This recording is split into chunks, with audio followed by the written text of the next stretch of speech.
मैं विकास विश्वकर्मा आप सबका स्वागत करता हूं विकास स्टडी पॉइंट में। दोस्तों, आज हम बात करने वाले हैं क्लास 11 का हिस्ट्री का सैंपल पेपर। ठीक है, और जल्दी से स्टार्ट करते हैं इसको, क्योंकि बहुत ही बेसब्री से आप लोग को इंतजार था कि किस हिसाब से पेपर आपका आने वाला है। तो इसमें जो भी इंपॉर्टेंट क्वेश्चन है उन क्वेश्चनों को रखा गया है, और ये जो क्वेश्चन है आपके एग्जाम पॉइंट ऑफ व्यू से ज्यादा इंपॉर्टेंट है। दो तीन इंफॉर्मेशन आप लोग को देनी है। सबसे पहली बात, तो इस टाइम पे अगर बच्चे हमसे कमेंट करके ये कहते हैं सर मुझे नोट्स दे दो, तो एक दिन में देखो भाई नोट्स लेने का कोई फायदा है नहीं। हाँ, अगर आप चाहो तो मैं आपके लिए कुछ इंपॉर्टेंट क्वेश्चन दे सकता हूं, जो कि आपको हमारे व्हाट्सएप के थ्रू ही मिल पाएंगे। तो व्हाट्सएप का नंबर कहाँ है? 7011912793, जो कि डिस्क्रिप्शन में ऑलरेडी दिया रहता है, आप वहां से मिल सकता है आपको। ठीक है, साथ ही साथ इसको करने के बाद कुछ एमसीक्यू के क्वेश्चन है, क्योंकि आपको पता है एमसीक्यू क्वेश्चन ज्यादा आ रहे हैं। तो एमसीक्यू के क्वेश्चन कुछ इंपॉर्टेंट है, जो कि ऑलरेडी मैंने एक बना रखा है, और वो चीज आपको व्हाट्सएप के थ्रू ही मिल पाएगा। तो जल्दी से उस चीज को ले लें। चैनल पे नए हैं तो सब्सक्राइब जरूर कर लीजिएगा। ठीक है, बाकी हम चलते हैं, स्टार्ट करते हैं इस सैंपल पेपर को। ठीक है, यहाँ पे देखने वाली बात है, अधिकतम नंबर जो है आपको 80 नंबर देखने को मिलेगा, जो कि ऑलरेडी आपको पता है। 3 घंटे का टाइम है, जो कि ये भी बात पता है।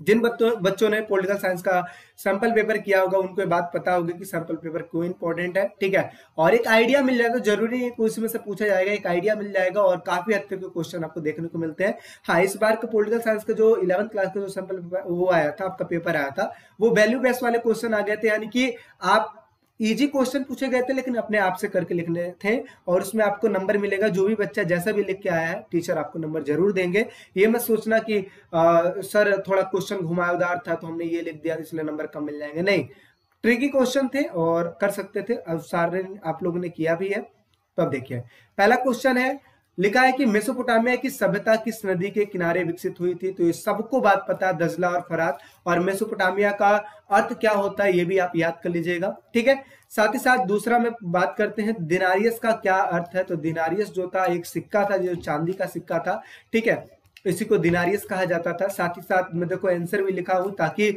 आपको आपके लिए इजी हो। जिसको भी इसका पीडीएफ चाहिए वो मेरे से ले सकता है व्हाट्सएप के थ्रू। ठीक है, यायावर का क्या अर्थ होता है। तो यायावर का जाहिर सी बात है घुमक्कड़ होता है। यायावर का मतलब क्या होता है? घुमक्कड़। ठीक है, जो कि आपका तीसरा चैप्टर है। आगे बात करते हैं, किस शासन के काल में यूरोप में संघवाद की जड़ें मजबूत हुई थी। तो किसके शासन के काल में? तो सालेमैन के टाइम पे ये चीज हुआ था। तो ये क्वेश्चन है।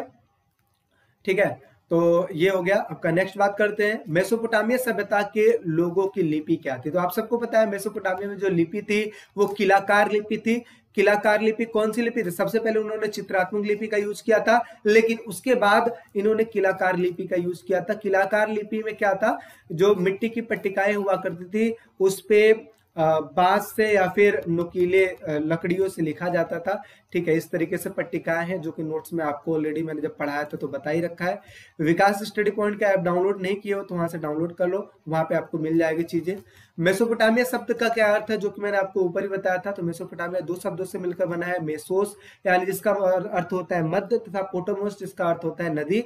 यानी कि वो नदी, दो नदियों के बीच के भाग को मेसोपोटामिया कहते हैं। और आज देखा जाए तो इराक गणराज्य का हिस्सा है मेसोपोटामिया। ऐसा भी क्वेश्चन आपसे पूछा जा सकता है कि किस गणराज्य का हिस्सा है मेसोपोटामिया। तो इराक गणराज्य का हिस्सा है मेसोपोटामिया, जो कि वहां की उपजाऊ भूमि को इंगित करता है, यानी कि दिखाता है। आगे समझते हैं, उन दो भाषाओं के नाम लिखिए जिनका प्रयोग रोम साम्राज्य के प्रशासन के लिए किया जाता था। तो एक लैटिन और दूसरा यूनानी, दो ऐसी भाषाएं थी जो कि रोम साम्राज्य के प्रशासन यानी कि प्रशासनिक कार्यभार के लिए इन लैंग्वेजों का यूज किया जाता था। आगे समझते हैं, चीनी शासकों ने महान दीवार का निर्माण क्यों करा। तो ये मेन रीजन है। रीजन क्या है? जो यायावर लोग थे, जो मंगोल लोग थे, वो क्या करते थे? चीनी लोग से व्यापार करते थे, और व्यापार करने के बाद जब उनके पास संसाधनों की कमी हो जाती थी तो चीन के व्यापारियों पर ही आक्रमण कर देते थे। तो इसलिए जो चीन के शासक थे उन्होंने चीन का महान दीवार, दीनार नहीं है दीवार बनाने का निर्णय लिया था। तो इसी वजह से चीन का महान दीवार बना गया था। तो ये लिखा है, आक्रमणकारियों से सुरक्षा प्रदान करने के लिए चीन की महान दीवार का निर्माण करवाया गया था।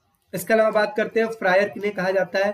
तो ऐसे भिक्खु जो कि मठ में नहीं रहना चाहते थे, ऐसे जो भिक्खु थे जो मठ में नहीं रहना चाहते थे, उन्हीं को फ्रायर कहा गया। और ये क्या करते थे, जगह जगह पे घूमते थे और घूमने के बाद उपदेश दिया करते थे और दान लेते थे और उसी की वजह से अपनी जीविका चलाते थे, उसे फ्रायर कहते थे। तो ऐसे भिक्षु जो मठ में नहीं रहते थे, कहाँ रहते थे, वो कहीं और जगह पे रहते थे, उपदेश दिया करते थे, जगह जगह पे घूमते रहते थे, उनका एक निश्चित स्थान नहीं हुआ करता था और दान की वजह से वो अपनी जीविका को चलाया करते थे, उसी को फ्रायर कहते हैं। ठीक है, आगे बात कर लेते हैं। मेसोपोटामिया में बहुत कम लोग पढ़े लिख पाते थे, ऐसा क्यों?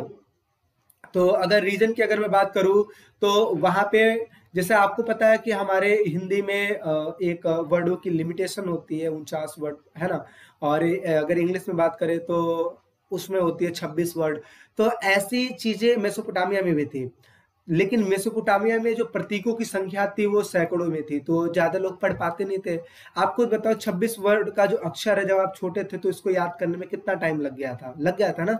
तो मेसोपोटामिया में सैकड़ों जो ऐसे संकेत हो जो कि सैकड़ों में मिले थे, तो इसी वजह से बहुत ही ऐसे कम लोग थे जो कि पढ़ते थे। ठीक है, और वो पढ़ते वही थे जो कि कुछ ज्यादा ही आगे जाना चाहते थे, वही सिर्फ वहां पे पढ़ पाते थे, क्योंकि उनके चिन्हों की संख्या ज्यादा हुआ करती थी। ठीक है, जो कि पेचीदा था, मतलब क्या है, बहुत ही हार्ड हुआ करता था, इसलिए ज्यादा लोग पढ़ नहीं पाते थे, इसी वजह से वहां के जो लोग थे वो कम पढ़े लिखे थे।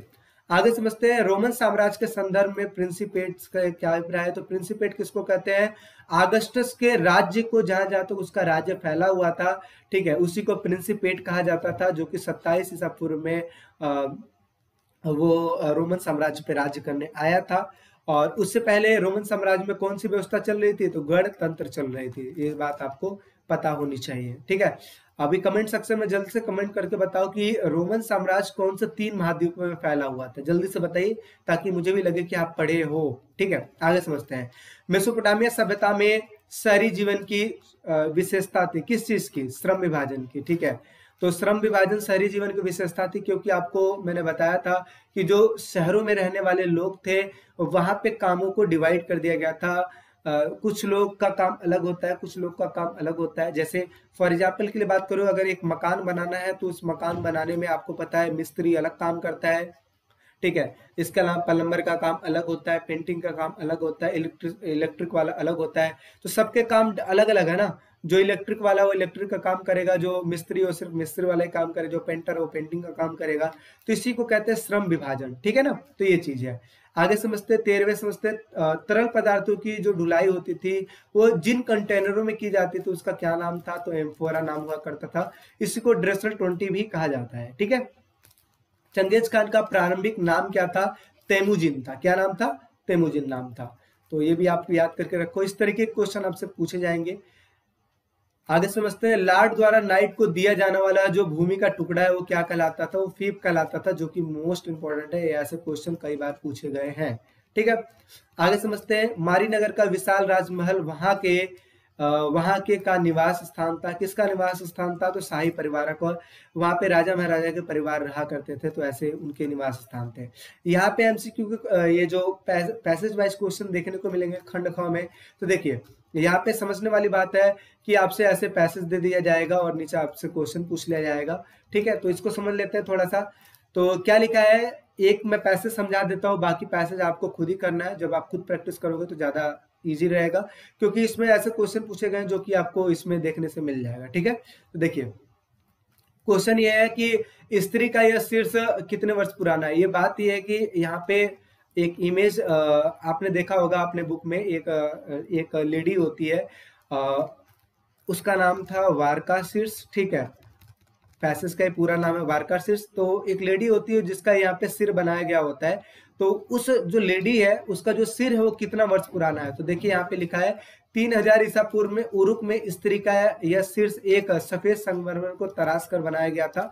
ठीक है, तो कितना वर्ष पुराना है? तो आपको अगर ऐसा क्वेश्चन मिल जाए तो आपको मैंने बताया था ईसा पूर्व और ईस्वी निकालने का, तो इसमें आप क्या इसका 2 आंसर लिख सकते हो। सबसे पहली चीज आप पहले आंसर में लिख सकते हो कि जो स्त्री का जो सिर है वो 3000 ईसा पूर्व का है, ये ऐसा पहला आंसर ये लिख सकते हो। या फिर दूसरा आंसर आप ये लिख सकते हो 3000 और प्लस में अभी क्या चल रहा है? अभी चल रहा है 2022 चल रहा है, इन दोनों को जोड़ देना, ये हो गया अगर आपसे कोई पूछे कि स्त्री का जो सिर है आज से कितना टाइम पुराना है, तो आप बोल सकते हो 5022 ईस्वी, 5022 वर्ष पुराना है। तो आप ऐसे जोड़ के भी बता सकते हो, क्योंकि आपको मैंने बताया था जीरो के बाद ईस्वी स्टार्ट होता है और जीरो से पहले ईसा पूर्व स्टार्ट होता है। ठीक है, तो ईसा पूर्व में जितनी भी चीजें होती हैं वो ईसा पूर्व में काउंट होती है, और जीरो के बाद जो भी जितनी भी चीजें काउंट होती है वो 1 2 3 यानी कि ईस्वी में काउंट होती है। तो जीरो के बाद अभी तक क्या चल रहा है, 2022 चल रहा है, और जीरो से पहले 3000 की बात तो हुई है। तो इन दोनों को अगर आप प्लस कर दोगे तो ये हो जाएगा 5022, और 5022 को ही आप बोल सकते हो कि ये कितने वर्ष पुराना है, 5022 वर्ष पुराना है। ठीक है, इसके अलावा आंखों और भौहों पर कौन कौन सा सजावट का सामान लगाया गया, तो देखिए क्या लिखा है, आंखों और भौहों को क्रमशः नीले लार्जवर्द तथा सफेद सिप्पी तथा काले डामर की जड़ाई की गई है, यानी कि इसे लगाया गया है। देखो इजी से क्वेश्चन, आपको जितने भी क्वेश्चन पूछे जाएंगे सब आपको इसी पैसेज में देखने को मिलेगा। आगे, यह मूर्ति कला का कैसा नमूना है, तो कैसा नमूना है, तो देखिए यहाँ पे लिखा है, यह मूर्ति कला का एक विश्व प्रसिद्ध नमूना है जिसे मुख, ढोड़ी, गालों, सुकोमल को सुंदर बनावट के लिए इसकी प्रशंसा की गई है। साथ ही साथ उपरोक्त वर्णित शहर का नाम बताइए, कहाँ की बात हो रही है, तो उरुक की बात हो रही है। तो इस तरीके से आपको पैसेज करना है, इजी है आपका पैसेज, ये आपको खुद ही करना है, इसको बताने की कोई जरूरत नहीं है, आप खुद पैसेज लीजिए और कीजिए। ठीक है, इसमें देखो चंगेज खान के ऊपर है, तो बहुत इजी क्वेश्चन है। नेक्स्ट बात कर लेते हैं। अब अगला है आपका क्वेश्चन आंसर का सीरीज स्टार्ट हो जा रहा है। तो मेसोपोटामिया में परिवार और परिवार और शादी के लिए कौन से नियम थे, स्पष्ट कीजिए। तो देखिए वहां पे एकल परिवार को आदर्श माना जाता था, पिता परिवार का मुखिया हुआ करता था। साथ ही साथ बात करते तो विवाह जब होता था तो माता पिता की सहमति से होता ही था। ठीक है, इसके अलावा विवाह की रस्मों को पूरा किया जाता था, जिसमें आदान प्रदान होता था, जैसे देखते हो ना लेन देन होता है उस तरीके से, और साथ में बैठ कर भोजन करते हैं, जो कि ये तो नॉर्मल सी बात है। आगे, मंदिर में पूजा करने के बाद, ठीक है, जो सास होती थी वो नववधु को लेने आती थी, यानी कि अपनी बहू को लेने आती थी, और साथ ही साथ शादी के बाद पुत्र माता पिता के पास ही रहता था, यानी कि जो शादी करके आता था वहीं पे, जैसे आज के टाइम पे सिस्टम देखते हो ना, लड़की शादी होने के बाद अपने मायके को छोड़कर आ जाती ससुराल में, तो उस तरीके की चीजें। ठीक है, और पिता घर, पशुधन, खेत इत्यादि चीजों का मुखिया हुआ करता था, जो कि आगे चल के उसके पुत्रों को ही मिल जाता था, यानी कि पिता के मरने के बाद उसके पुत्रों को ही हो जाता था। ये चीजें हैं। आगे समझते हैं, तीसरी शताब्दी में रोम साम्राज्य को बहुत अधिक तनाव का सामना करना पड़ा था। ऐसे कौन से कारण थे, तो ये वो टाइम था जिस टाइम पे ससानी जो वंश थे वो 225 ईस्वी में आक्रमण कर दिए थे। कहाँ पे, रोमन साम्राज्य पे, और लमसम 60,000 सेनाओं को मार दिया था। रोमन साम्राज्य के जो सेनाएं थी उनको मार दिया गया था। तो पहला चीज तो ये है जिसकी वजह से बहुत ही ज्यादा तनाव हो गया था। दूसरा चीज ये है कि जो जर्मन मूल के जो बर्बर जातियां थी, ठीक है, उन्होंने क्या किया था, राजधानियों पर कब्जा कर लिया था, डैन्यूब नदी के सीमाओं पर आक्रमण कर दिया था, और जिसकी वजह से रोमन साम्राज्य को तनाव का सामना करना पड़ा था। और तीसरा कारण यह है कि बर्बर जातियों का लगातार आक्रमण हुआ था, और साथ ही साथ देखा जाए तो 47 वर्षों में रोमन साम्राज्य में 25 सम्राट सत्तासीन हुए। मतलब क्या हुआ कि राजा बनते थे, हर 2 साल में उनकी डेथ हो जाती थी, दूसरे राजा आते थे, और ऐसे करते करते 47 सालों में 25 सम्राट आए थे, और जिसकी वजह से रोमन साम्राज्य धीरे धीरे टूट सा गया। ठीक है, तो ये है। आगे समझते हैं, मंगोलों के सैनिक प्रबंधन का वर्णन कीजिए, सेनाओं को कैसे प्रबंध कर रखा था।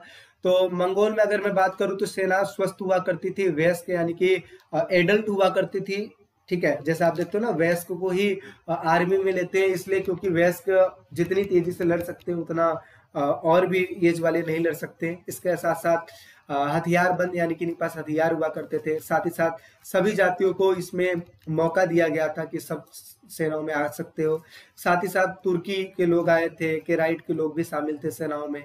इसके साथ साथ बात करें तो उन सेनाओं को हर चीज का ज्ञान भी हुआ करता था, जैसे उस टाइम पे पहाड़ियां, ऊपर नीचे भी स्टेपी घास के मैदान वगैरह हुआ करते थे, तो इनको सब ज्ञान था कि कैसे कैसे क्योंकि युद्धों में आपको पता होना चाहिए कि युद्धों में भूमि का बहुत ही ज्यादा रोल होता है। अगर मान लो भूमि फ्लैट है, जैसे आप महाभारत की लड़ाई देखते हो तो उसमें भूमि क्या है, बराबर थी। लेकिन इस जगहों पे स्टेपी घास के क्षेत्र भी हुआ करते थे जहाँ पे भूमि ऊपर नीचे हुआ करती थी। तो इसमें लड़ाई का बहुत ही ज्यादा रोल हो जाता है। मान लो कोई व्यक्ति ऊपर से लड़ रहा है, कोई व्यक्ति नीचे से लड़ रहा है, तो ऊपर से मारना नीचे वाले को संभव हो पाता है, लेकिन नीचे से ऊपर मारना थोड़ा सा मुश्किल हो पाता है। तो कहीं ना कहीं मंगोलों के जो सैनिक में इन चीजों का ज्ञान जरूर था कि चीजों को समझ पाते थे कि कैसे हमें लड़ाई करना है। साथ ही साथ अगर बात करें तो सेनाओं की अगर मैं बात करूं तो 10,000 से ज्यादा उनके पास सेनाएं हुआ करती थी, जो कि लड़ने के लिए हमेशा तैयार रहती थी। तो इस तरीके से मंगोलों ने अपने सैनिक प्रबंधन में सारा कार्य किया था। ठीक है,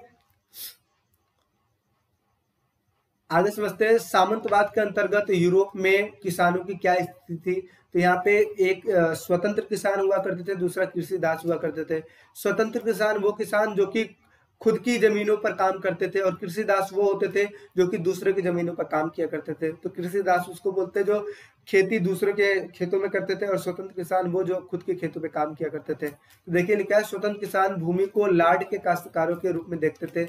लाड यानी कि उस टाइम के राजा। ठीक है, तो स्वतंत्र किसान भूमि को लाड के काश्तकारों के रूप में देखते थे। साथ ही साथ श्रम, अधिशेष, टैली नामक कर इत्यादि दिया करते थे। इसके साथ साथ जो कृषि दास हुआ करते थे वो भूमि पर खेती करते थे। साथ ही साथ एक तरीके से समझो लाड के जो जागीरें हुआ करती थी, ठीक है, वहीं पे काम करते थे, और जिसको वो जल्दी छोड़ भी नहीं सकते थे, इसलिए क्योंकि लाड जो कहेगा उन्हीं चीजों को आपको फॉलो करना पड़ेगा। और इसके अलावा हर एक चीज लाड यानी कि उस टाइम के राजा के अधीन हुआ करता था। तो सामंतों के अंतर्गत जो किसान थे वो स्वतंत्र किसान और कृषि दास दो अलग अलग थे। ठीक है, इसके साथ साथ बात करते हैं मेसोपोटामिया की प्रमुख उपलब्धियों की। तो देखिए लेखन कला सर्वाधिक महत्वपूर्ण यहाँ पे थी। साथ ही साथ गणितों की अगर मैं बात करूं तो गणितज्ञ थे, और इसके अलावा गुणा, भाग, जोड़, घटाना जो है ना, ऐड, सब्ट्रैक्शन है ना, ये सारा चीज उनको पता था। साथ ही साथ वहाँ पे विद्यालय भी हुआ करती थी। इसके साथ साथ बात करें तो वहाँ के जो लोग थे आधुनिक तौर तरीकों से भी परिचित हुआ करते थे। समाज में कैसे रहना है, जीवन को कैसे यापन करना है, सामाजिक व्यवस्था कैसी होनी चाहिए, हर एक चीज का इनको ज्ञान हुआ करता था। इसके साथ साथ वहाँ पे मुहर भी हुआ करती थी। ठीक है, इसके साथ साथ वहाँ पे 5000 ईसा पूर्व में बस्तियों का विकास भी हुआ था, लेखन प्रणाली भी वहाँ पे थी। साथ ही साथ शहरी जीवन का महत्व भी वहाँ पे काफी था। तो इत्यादि ऐसी चीजें हैं जिसकी वजह से जो मेसोपोटामिया है वो हमें बताते हैं। साथ ही साथ खगोल विद्या का भी ज्ञान था। तो ये सारी चीजें हैं, आपको याद आ ही रहा होगा। ठीक है, क्योंकि कल पेपर है, आई थिंक आप लोग ने ये सारी चीज तो आपने पढ़ा ही होगा। उर नगर की नगर योजना की अगर मैं बात करूं तो उर नगर की सबसे पहले जो खुदाई की गई थी, साथ ही साथ यहाँ पे गलियां घुमावदार तथा पतली हुआ करती थी। नगर नियोजन की पद्धति का यहाँ पे अभाव था, यानी कि अगर देखो जैसे आप देखो ना गांव में गलियां टेढ़ी मेढ़ी हुआ करती हैं, लेकिन शहर में देखते हो सीधी हुआ करती हैं। तो ये उर नगर ऐसा था जहाँ पे गलियां टेढ़ी मेढ़ी हुआ करती थी, है ना। तो नगर नियोजन की पद्धति का अभाव था। जल निकासी व्यवस्था अच्छी नहीं थी। साथ ही साथ घरों के बारे में अंधविश्वास था, जैसे जो खिड़कियां हैं वो नीचे नहीं होनी चाहिए, नीचे वाले फ्लोर पे नहीं होनी चाहिए। साथ ही साथ जो घर के जो दरवाजे हैं वो घर के अंदर खुलने चाहिए, ये सारी चीज थी। सगुन अपसगुन की बातें होती थी, जैसे देखते नहीं कि ये सगुन है या फिर ये अपसगुन हो गया, इस तरीके की बातें वहां पे हुआ करती थी। ठीक है, साथ ही साथ नगरों में कब्रिस्तान भी बनाए गए थे। इसके अलावा आंगनों में हौज बनाया जाता था। हौज समझते हो ना, जैसे नाली की पानी निकल रही है तो यहाँ पे एक हौज बना दिया जाता है, ताकि जो अगर कूड़ा करकट है वो नीचे हौज में फंस जाए और ऊपर से पानी निकल जाए। तो ये हौज बनाने से क्या होता है, सिर्फ इसी को साफ किया जाता है ना। तो ये चीजें हैं। आगे इसके अलावा आगे समझते हैं 25वां क्वेश्चन लिखा है, रोमन समाज और रोम की अर्थव्यवस्था को आधुनिक दर्शाने वाले अभिलक्षणों से क्या अभिप्राय है, साथ ही साथ इसकी व्याख्या कीजिए। तो देखिए यहाँ पे लिखा है कि भूमध्य सागर के नजदीक पानी की शक्ति का प्रयोग, जल शक्ति के कारण प्रौद्योगिकी का प्रयोग। कहने का मतलब क्या है कि जो भूमध्य सागर थे वहां पे पानी की शक्ति का यूज करने के लिए प्रौद्योगिकी का यूज किया गया था, यानी कि टेक्नोलॉजी का यूज किया गया था। साथ ही साथ बात करें तो स्पेन की सोने और चांदी की खानों में जल शक्ति से खुदाई, यानी कि मशीन इतना बन गया था कि जैसे आज के डेट में देखते हो कि अगर आपको जमीन से सोना निकालना है या आपको लगता है कि ऐसे बहुत सारे क्षेत्र हैं जहाँ पे सोना मिलता है, तो वहां पे आप जाते हो तो वहां पे मशीन लेके जाते हो, तो यानी कि प्रौद्योगिकी का आप अच्छे से यूज करते हो ना। तो ऐसे ये भी प्रौद्योगिकी का अच्छा यूज किया करते थे। साथ ही साथ व्यापक पैमाने पर यहाँ पे खनिज निकाला करते थे। इसके साथ साथ उत्पादकता का ऊंचा स्तर था। उत्पादकता का मतलब होता है प्रोडक्शन, प्रोडक्शन वहाँ पे काफी अच्छा हुआ करता था। बैंकिंग प्रणाली बहुत ज्यादा अच्छी थी। इसके अलावा धन का बड़े स्तर पर यूज भी किया जाता था, यानी कि पैसे का लेन देन काफी स्तर पर हुआ करता था।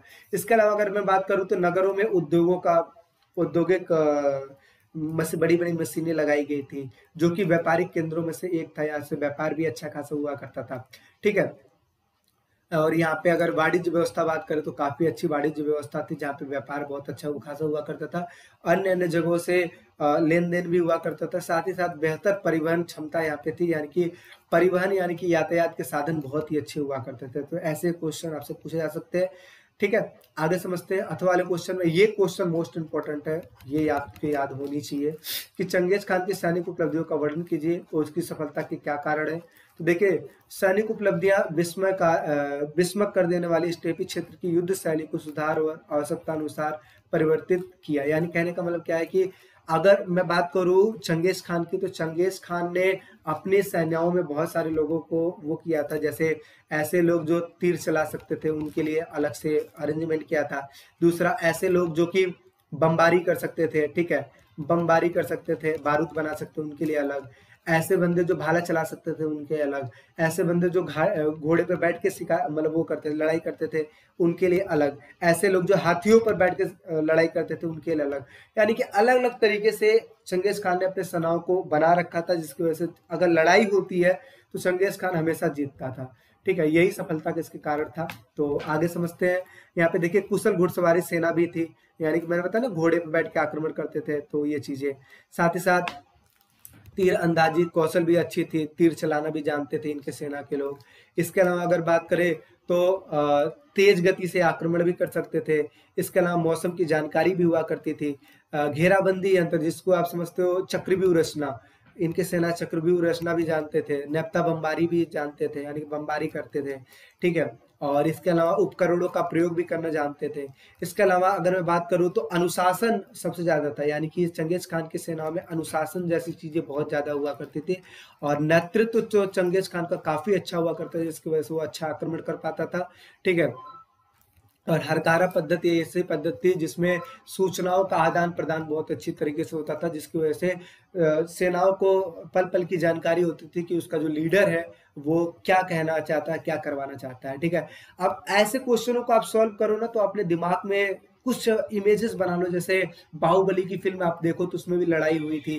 ठीक है, तो उस जैसे चीजों को आप समझो, रिलेट कर लो कि आप समझ लो कि बाहुबली चंगेज खान था। ठीक है, तो ऐसे जब रिलेट करके पढ़ोगे ना तो चीजें आपको बहुत ही जल्दी याद होंगी। ठीक है, आगे समझते हैं। 11वीं शताब्दी में यूरोप में होने वाले प्रौद्योगिकी बदलाव, ये भी मोस्ट इंपॉर्टेंट क्वेश्चन है। ठीक है, और इसके साथ साथ चौथा वर्ग कौन सा वर्ग निकला था। तो देखिए, चौथा वर्ग निकला था जिसको नगरवासी वर्ग कहते हैं। ठीक है, ये देखो लिखा है कि नए नए वर्गों का आविष्कार हुआ था, जिससे चौथा वर्ग, जिसे बोलते हैं नगरवासी वर्ग। ठीक है, जिसमें व्यापारी, दुकानदार, विशिष्ट कौशल वाले साहूकार उपलब्ध थे। इसके अलावा वकील उपलब्ध थे, चिकित्सक, अध्यापक, ये सारे लोग नगरों में रहने वाले लोग थे। ठीक है, साथ ही साथ बात करें तो 11वीं शताब्दी में प्रौद्योगिकी में क्या बदलाव आए थे, तो ये है हल के स्थान पर लोहे के फालों का यूज किया जाने लगा था। ठीक है, इसके अलावा पशुओं के गले के स्थान पर जुआ, मतलब एक तरीके से आप देखो पशु ये क्या बोलते हैं, जो पशु का कंधा होता है, जैसे आप देखते हो कि दो बैल जब चलते हैं और उसके ऊपर जब कंधे पर गाड़ी जब रखा जाता है ना, बैलगाड़ी जो होता है ना वो रखा जाता है, तो उस टाइम पे उनको दर्द होता है, तो उनमें भी सुधार किया जाता है। नीचे जैसे कुछ कपड़ा लगा दिया, तो इस तरीके की चीजें की गई थी। ठीक है, और साथ ही साथ घोड़े के खुरों पर हल, मतलब एक तरह के घोड़े के जो खुर खुर होते हैं, खुर का मतलब तो जो पैर होते हैं, वहां पे लोहे के नाल का प्रयोग किया जाने लगा था। साथ ही साथ बात करें कृषि के लिए वायु जल शक्ति का प्रयोग किया जाने लगा था। ठीक है, इसके अलावा खेतों में दो दो फसलों वाली फसल यूज किए जाने लगे थे, मतलब क्या कि दो टाइप की फसलें उगाने जाने लगे थे। ठीक है, इसके अलावा भोजन जो थे वहां पे वो उसकी उपलब्धता दुगनी हो गई थी। ठीक है, इसके अलावा कृषि उत्पाद तेजी से हो गया था। और ये सारी चीजें वहां पे हुई थी। इसके अलावा अगर बात करें तो यहाँ पे चौथा वर्ग तो आपको पता ही है आ गया था, इसलिए आया था क्योंकि कृषकों द्वारा खेती योग्य भूमि का विस्तार हुआ था, जिसकी वजह से चौथा वर्ग वहां पे आ गया था। और जनसंख्या धीरे धीरे बढ़ने लगी थी, जिसकी वजह से चौथा वर्ग आया था, नगरों का विस्तार होने लगा था। तो ये सारी चीजें हैं जो कि जिसकी वजह से ये हुआ था। ठीक है, आगे समझ लेते हैं। 14वीं सदी की शुरुआत तक यूरोप का आर्थिक विस्तार धीमा पड़ गया था। ऐसा किन कारणों से हुआ था? तो किन कारणों से हुआ था? तो इस वजह से हुआ था क्योंकि वहां पे अगर देखा जाए तो मौसम में परिवर्तन बहुत ज्यादा हो रहा था। साथ ही साथ जो आपको पता है खेती के लिए सबसे ज्यादा इम्पोर्टेंट होता है मौसम, और तो इस वजह से मौसम वाले जो वो थे, मौसम जो था वो वहाँ के अच्छा नहीं था, और इस वजह से उसका पैदावार अच्छा नहीं हो रहा था। पहले तो ठीक ठाक था, लेकिन जो मौसम था आगे चल के धीरे धीरे बहुत ही अनुकूल नहीं होने लगा था, जिसकी वजह से वहाँ पे पैदावार अच्छा नहीं हो पा रहा था। साथ ही साथ बात करें तो तूफानों और सागरीय बाढ़ों से फार्म प्रतिनिष्ठान नष्ट होना, इसका मतलब ये हुआ कि वहां पे तूफान आ गया, सागरी बाढ़ आ गई, जिसकी वजह से वहां पे जो फार्म थे वो धीरे धीरे नष्ट होते चले गए थे। फलस्वरूप सरकार को करों को कम करना पड़ गया था, और इसके अलावा आमदनी भी कम होती थी उनको। ठीक है, इसके अलावा चरागाहों की कमी हो गई थी, जिसकी वजह से पशुओं की संख्या और कम होने लगी थी। इसके अलावा खेती अच्छी नहीं हो पा रही थी। ठीक, इसके अलावा जनसंख्या वृद्धि हो गई थी, जिसकी वजह से संसाधनों में कमी हो गई थी। चांदी की खानों में कमी हो गई थी। ठीक है, धातु मुद्रा में कमी हो गई थी, व्यापार प्रणाली बहुत ज्यादा प्रभावित हो गई थी। और इसके अलावा कई सारी बीमारियां हो गई थी, जैसे फ्लैग जैसी बीमारी फैल गई थी, महामारी फैल गई थी। ठीक है, और इसके अलावा अगर बात करें तो विनाश लीला के साथ साथ बहुत ज्यादा मंदी का समय आ गया था, और जिसकी वजह से मजदूरों की संख्या कम हो गई थी।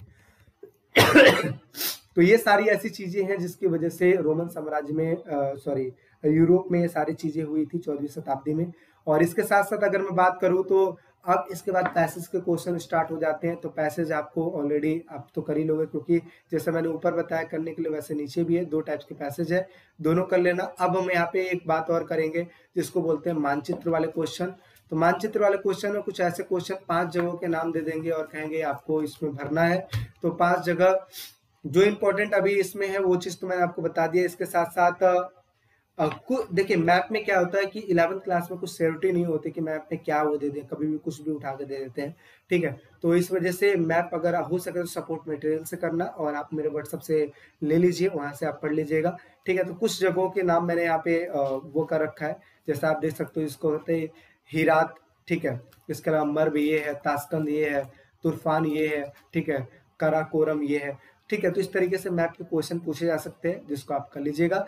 और बाकी जो भी इंपॉर्टेंट क्वेश्चन थे जो कि मैंने यहाँ पे कराने की कोशिश की है, आपको अगर नोट चाहिए तो आप मेरे व्हाट्सएप से थ्रू ले लीजिए। तो बाकी यही था, मिलते हैं एक नेक्स्ट वीडियो में। अभी के लिए टेक केयर, बाय बाय।